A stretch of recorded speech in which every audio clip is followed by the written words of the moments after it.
আসসালামু আলাইকুম, আমি রিমা। আজকে আমি নিয়ে আসলাম কাঁঠালের বিচির ঝাল ঝাল ভর্তা। ভর্তাটা খেতে এত মজা লাগে। সচরাচর এখন সবার ঘরে কাঁঠাল বিচি আছে। এই যে কাঁঠালের বিচিগুলা বেজে নিলাম। তারপরে এই যে মরিচগুলাকে ধুয়ে নিতেছি। মরিচগুলা ভাজা হয়নি। তারপরে এই যে মরিচগুলাকে সুন্দর করে মেরিনেট করতেছি একদম মিহিনভাবে। এই যে মরিচগুলা মেরিনেট করা হয়ে গেছে। তারপরে এই যে একটু হালকা ধুয়ে কাঁঠালের বিচিগুলোকে একটু হালকা হালকা একটু ছেঁচে দেওয়া হচ্ছে, বেশি নিমাশ করা হবে না।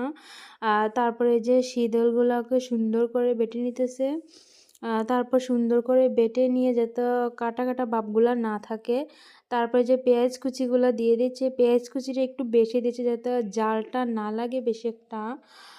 তারপর সবগুলো একসাথে মিক্স করে নিতেছে। তারপরে মিক্স করা হয়ে গেলে ধনিয়া পাতা কুচিগুলো দিয়ে দিচ্ছি। ধনিয়া পাতা কুচিগুলো দিয়ে হালকা একটু বেটে নিচ্ছে যাতে ধনিয়ার পাতার ঘ্রাণটা আসে। আমার ভিডিওগুলো ভালো লাগলে আমার পাশে থাকবা, আমাকে লাইক কমেন্ট শেয়ার করে দিবা।